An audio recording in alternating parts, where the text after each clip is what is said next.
आप सभी लोगों को मेरा नमस्कार। और आज का ये टॉपिक है बहुत ही इम्पोर्टेंट है, जिसमें हम ओम के नियम की चर्चा करेंगे, श्रेणी क्रम में प्रतिरोधों का संयोजन की चर्चा करेंगे, समांतर क्रम में प्रतिरोधों की संयोजन की चर्चा करेंगे और साथ में इनके जो साथ में प्रश्न बनते हैं उन पर चर्चा करेंगे, जो बहुत ही इम्पोर्टेंट होने वाला है। जिसमें एक प्रश्न मैं आपसे पूछता हूँ और आप पूरे लेक्चर में पढ़िएगा और समझिएगा कि क्या है वो प्रश्न, उसका उत्तर ढूंढिएगा कि ऐसा कौन सा क्रम है, यानी श्रेणी क्रम या समांतर क्रम में, जिसमें धारा का मान अधिक और धारा का मान कम या प्रतिरोध का मान ज्यादा या प्रतिरोध का मान कम होता है।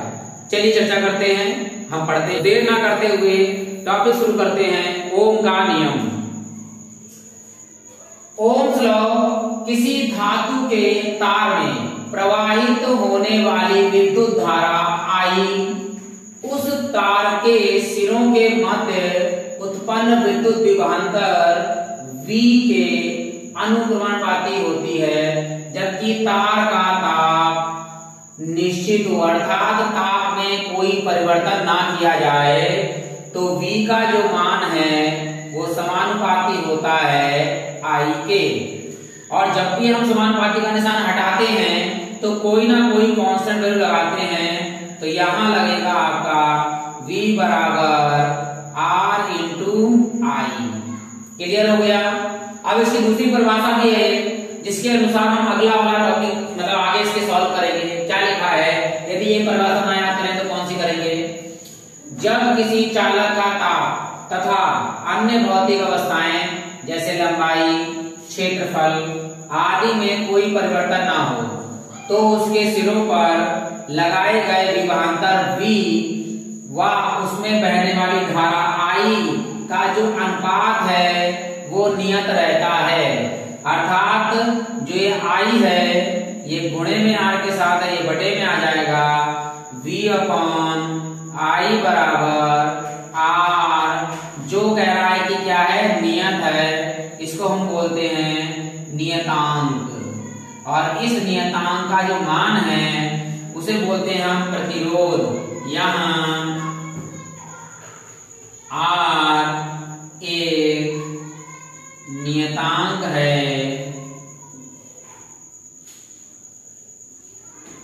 जिसे विद्युत प्रतिरोध कहते हैं। इसके बाद इसकी और चीजें और प्रूफ करते हैं, इसको सही से लिख लेते हैं। R बराबर V अपॉन I, जहां यदि मान ले यदि विभवांतर V बराबर 1 वोल्ट तथा विद्युत धारा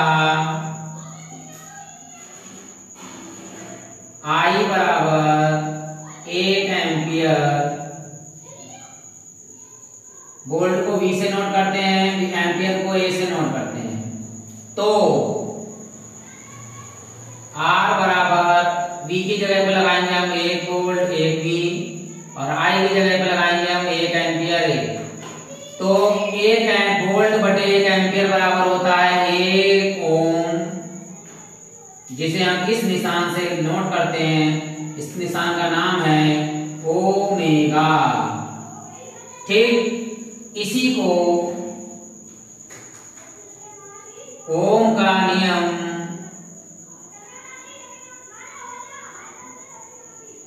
कहते हैं। क्लियर हो गया आपके लिए। अब शुरू करते हैं प्रतिरोधों का संयोजन। भाई प्रतिरोधों का जो संयोजन है वो 2 प्रकार का होता है। कितने प्रकार का होता है भाई, 2 प्रकार का। जिसमें पहला प्रकार है आपका श्रेणी क्रम संयोजन, अर्थात सीरीज कॉम्बिनेशन। तो श्रेणी क्रम संयोजन में प्रतिरोधों को इस प्रकार जोड़ा जाता है कि प्रत्येक प्रतिरोध का जो दूसरा सिरा अगले वाले प्रतिरोध के पहले सिरे से जुड़ा हो।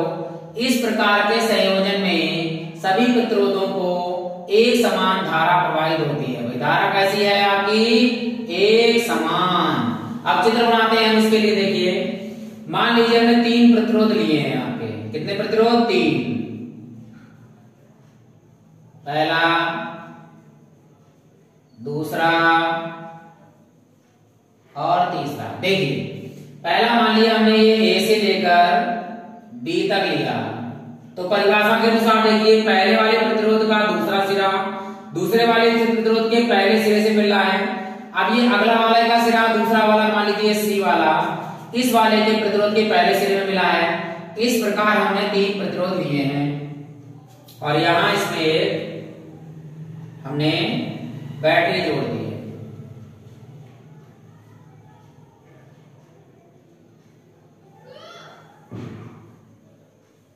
और इसके बीचों बीच में हमने एक कुंजी लगा दी है इस तरह से। ये भी है वोल्ट, ये बड़े इधर जाएगा प्लस माइनस।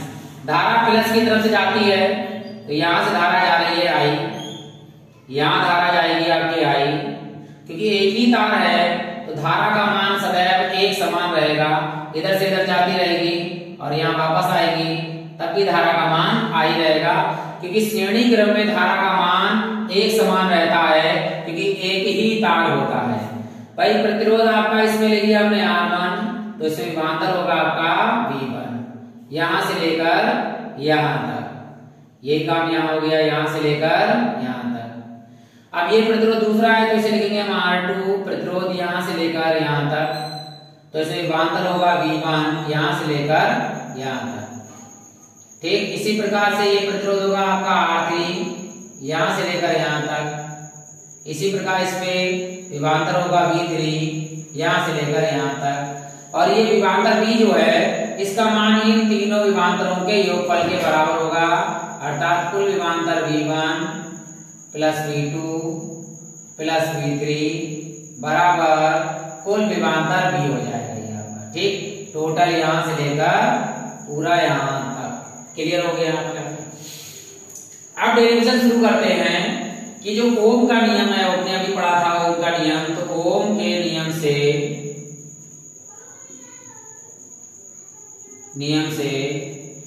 V बराबर अभी हमने सिद्ध किया था I इंटू R या R इंटू I, ये समीकरण मेन हो गई आपकी A।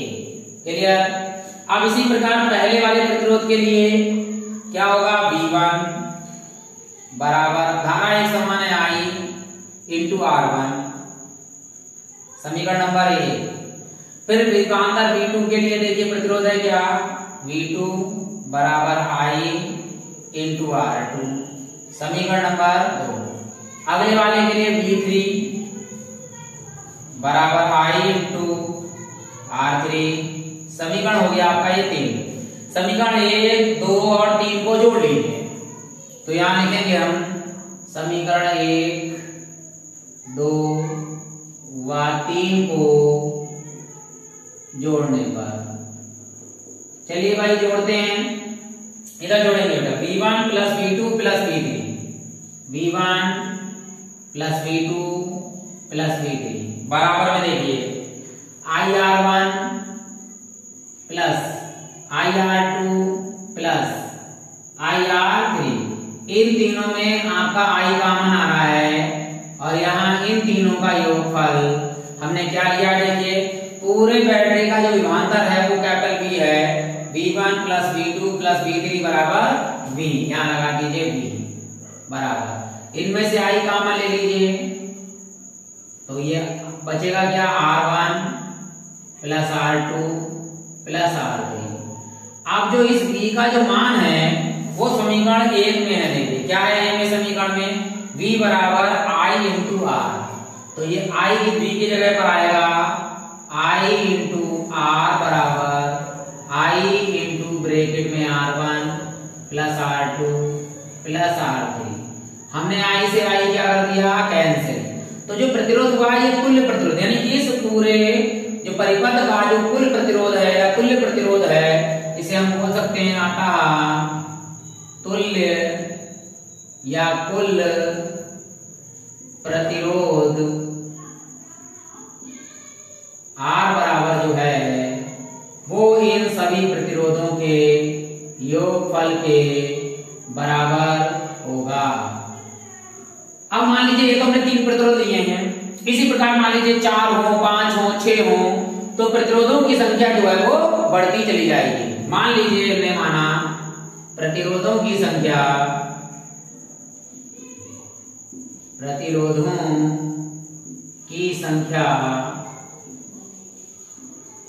n हो, तो भाई हम n हो तो क्या करेंगे, देखिए तो हम लिखेंगे जो हमारा प्रतिरोध होगा R वो होगा R1 plus R2 plus R3 plus R4 plus R5 plus dash और लास्ट में लिखेंगे प्लस Rn।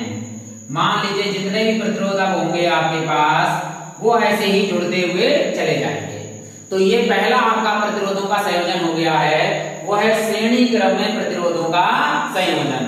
अब आते हैं हम इसके दूसरे नंबर पर। दूसरा है आपका समांतर क्रम में संयोजन, भाई पैरेलल कॉम्बिनेशन। समांतर क्रम संयोजन में सभी प्रतिरोधों को इस प्रकार जोड़ा जाता है कि सभी के पहले सिरे एक बिंदु से तथा दूसरे सिरे दूसरे बिंदु से जुड़े हों। इस प्रकार के संयोजन में सभी प्रतिरोधों के सिरों के बीच का जो विभवांतर है वो इस बार समान रहेगा। श्रेणी क्रम में धारा समान होती है, समांतर क्रम में विभवांतर समान होता है। चित्र के द्वारा पता करते हैं कैसे होता है। भाई हमने ये पहला प्रतिरोध लिया ऊपर,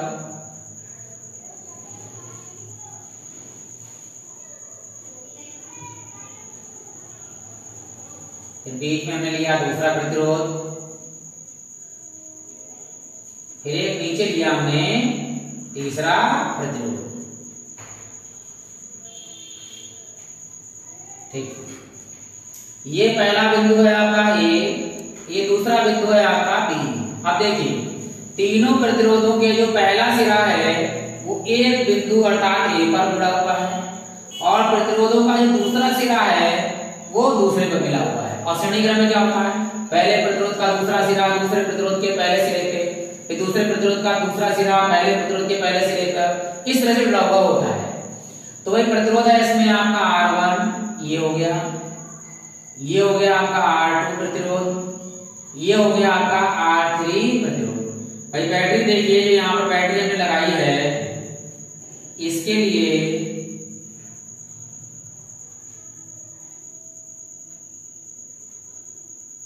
ये कुंजी विभवांतर देखिए एक ही विभवांतर है, पूरे पूरे तीनों प्रतिरोध में एक ही विभवांतर भी। तो यहाँ पर जो बैटरी का जो विभवांतर होगा वो भी एक समान होगा तीनों प्रतिरोधों के लिए। देखो ये विभवांतर समान है। अब धारा देखिए यहाँ पॉजिटिव से धारा जा रही है, इधर गई इधर गई इधर गई, यानी ये आई और ये आई। अब यहाँ जाकर एक बार कंफ्यूज हो जाएगी कि ऊपर जाए नीचे जाए कहाँ जाए। तो अब ये आई धारा एक है और ये 3 जगह जाना है इसको, तो कैसे जाएगी। तो यहाँ पर देखिए R1 प्रतिरोध के ऊपर जा रही है तो इसे हम लिखेंगे I1 और नीचे जा रही है तो I2 और ये और नीचे जा रही है तो ये आपकी हो जाएगी R3। अर्थात धारा एक आई थी I1 प्रतिरोध R1 के लिए, I2 प्रतिरोध R2 के लिए, I3 प्रतिरोध R3 के लिए। अब यहाँ से देखिए तीनों धारा निकल गई I1 I2 I3। अब फिर से यहाँ पर I1 अकेला तीनों बटा था, यहाँ तीनों में बढ़ के जाएंगे फिर एक में किस में निकलेगा, एक में निकलेगा। तो ये आपकी धारा निकल गई यहाँ से कितनी I और ये I यहाँ तक पहुंचेगी। तो देखिए धारा अलग अलग हो गई समांतर क्रम में, विभवांतर है। और श्रेणी में क्या था, धारा एक तार था एक ही समान थी परंतु विभवांतर उसके तीनों के अलग अलग थे। अब देर ना करते हुए इसका डेरिवेशन सॉल्व करते हैं ओम के नियम से। वो भी ओम के नियम से था, ये भी ओम के नियम से है, नियम से क्लियर। तो वहां लिखा था हमने V बराबर I इंटू R और यहां लिखेंगे हम I इंटू R बराबर V। तो ये गुणे में जो R है ये कायम जाएगा, बटे में जाएगा क्योंकि धारा का मान अलग अलग है। तो I बराबर हो गया V अपॉन R, ये समीकरण हो गई आपकी A। क्लियर। आप देखिए प्रतिरोध R1 में कौन सा धारा है I, तो लिखते हैं देखिए यहाँ पर क्या होगा I1 बराबर होगा V1 बटे वो V तो से एक समान है R1, समीकरण नंबर 1 भाई V तो तीनों में एक समान है। अब आएगा भाई नीचे वाले में आएंगे हम I2 बराबर V अपॉन R2, समीकरण नंबर 2।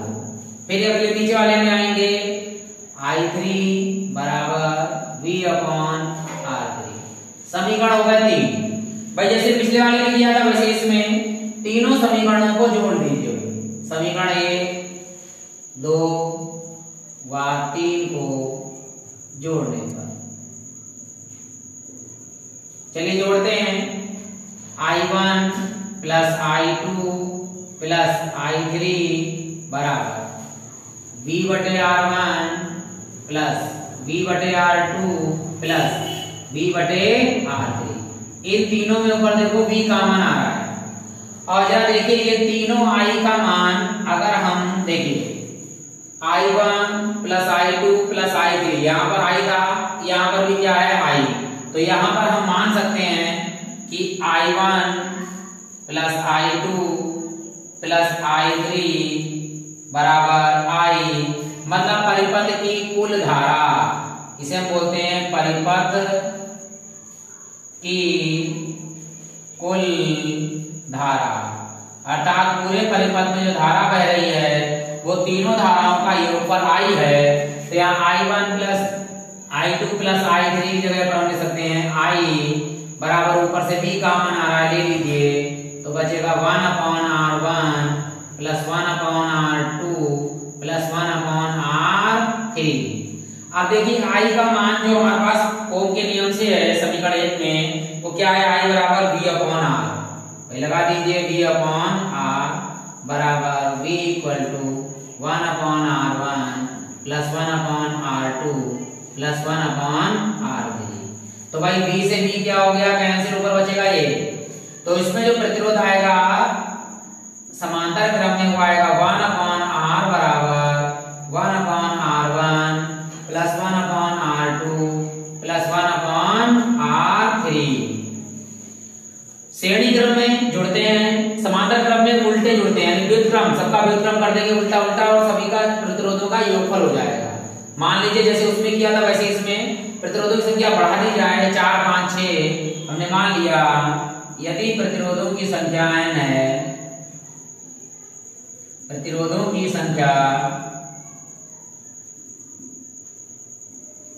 n है तो क्या होगा, जो तुल्य प्रतिरोध था प्रतिरोध का मान श्रेणी समांतर क्रम में निकलेगा वो निकलेगा 1 अपॉन R बराबर 1 upon R1 plus 1 upon R2 plus 1 upon R3 plus 1 upon R4 plus 1 upon R5 plus plus 1 upon Rn। ठीक, अब इस लेक्चर का अंतिम पड़ाव श्रेणी क्रम में संयोजन प्रतिरोध और समांतर क्रम में संयोजन प्रतिरोध का अंतर, और जिसमें मैंने जो प्रश्न पूछा था पहले आपका, इन्हीं में उसका अंतर मतलब आपको उसका स्पष्टीकरण भी है। तो चलिए शुरू करते हैं कि श्रेणी क्रम में जो है वो धारा का मान कैसा रहता है, समान। अब कैसे समान रहता है, मैंने आपको एक चित्र बनाया था, इस तरह से प्रतिरोध जोड़े गए थे, पूरे पूरे तीनों प्रतिरोधों को जोड़ दिया था। तो यहाँ धारा का मान क्या था, I एक समान धारा प्रवाहित होती है। लेकिन समांतर क्रम में क्या होता है, धारा का मान अलग अलग होता है, क्योंकि इसमें प्रतिरोध क्या थे आपके, तीनों अलग अलग बटे हुए थे, एक ऊपर एक नीचे एक और नीचे। तो यहाँ धारा का मान I1 I2 और I3 थे, I1 I2 और I3। इसी प्रकार अगला देखिए, प्रत्येक प्रतिरोध पर विभवांतर का मान कैसा था, अलग अलग था। जैसे ये था आपका R1 प्रतिरोध तो यहाँ V1, R2 तो V2, R3 तो V3। अब यहाँ प्रतिरोध क्या था बेटा आपका, R समान था तो विभवांतर का मान भी क्या था बेटा, जैसे R1 R2 R3, तो इस पे आपका विभवांतर का मान जो V था वो एक समान था, प्रतिरोध की जगह पर यहाँ पे ले लीजिएगा क्या चीज, विभवांतर। विभवांतर जो V था वो कैसा था आपका, समान था। धारा के लिए सिर्फ एक मान होता है, जैसे बिजली के खंभे से घर तक का तार। जैसे एक ही वायर था आपका, एक ही तार, जैसे हम कनेक्शन जब लेते हैं तो खंभे के तार से जो हमारे पास तार आता है वो केवल एक ही है, इकलौता, तो उसे बोलते हैं हम कौन से क्रम में है, श्रेणी क्रम। लेकिन घर की जो वायरिंग होती है, जैसे पंखे का अलग, बिजली और बल्ब का अलग, फ्रिज का अलग, टीवी का अलग, कूलर का अलग, तो वो होता है आपका अलग अलग मान होते हैं, ये होते हैं समांतर क्रम। अर्थात घरों में बिजली फिटिंग, बल्ब, पंखा, फ्रिज, टीवी आदि के कनेक्शन जो है वो कैसे होते हैं, अलग अलग होते हैं। यदि एक प्रतिरोध टूट भी जाए तो धारा प्रवाह क्या हो जाता है, बंद हो जाए, क्योंकि भाई एक ही तार है। अब मान लीजिए तार यहाँ से हमने तोड़ दिया तो क्या धारा आगे जाएगी, नहीं जाएगी, रुक जाएगी। लेकिन ऐसा समांतर क्रम में नहीं होता है। यदि एक प्रतिरोध टूट भी जाए तो बाकी सब चलते रहते हैं। मान लीजिए बल्ब का तार टूट गया तो बल्ब नहीं जलेगा, परंतु पंखा चलेगा। पंखे का तार टूट गया तो ये पंखा नहीं चलेगा, बल्ब चलेगा। तो यदि इसमें एक तार टूट भी जाए तो कोई फर्क नहीं पड़ता, बाकी सारे उपकरण चलते रहेंगे। अब जो हमने क्वेश्चन पूछा था उसी का है, श्रेणी क्रम में संयोजित प्रतिरोधों का जो तुल्य प्रतिरोध होता है वो अधिकतम होता है। कैसे होता है अधिकतम, भाई इसमें R1 क्या था, R1 plus R2 plus R3, अर्थात क्रम से प्रतिरोध जुड़ते जा रहे थे। जब भाई जुड़ते जाएंगे तो प्रतिरोध का मान होगा अधिक। जब प्रतिरोध अधिक होता है तो धारा का मान होता है न्यूनतम। अब धारा का मान न्यूनतम कैसे होगा, क्योंकि I बराबर होता है V/R, अर्थात R का मान जितना ज्यादा होगा धारा I का मान उतना कम होगा।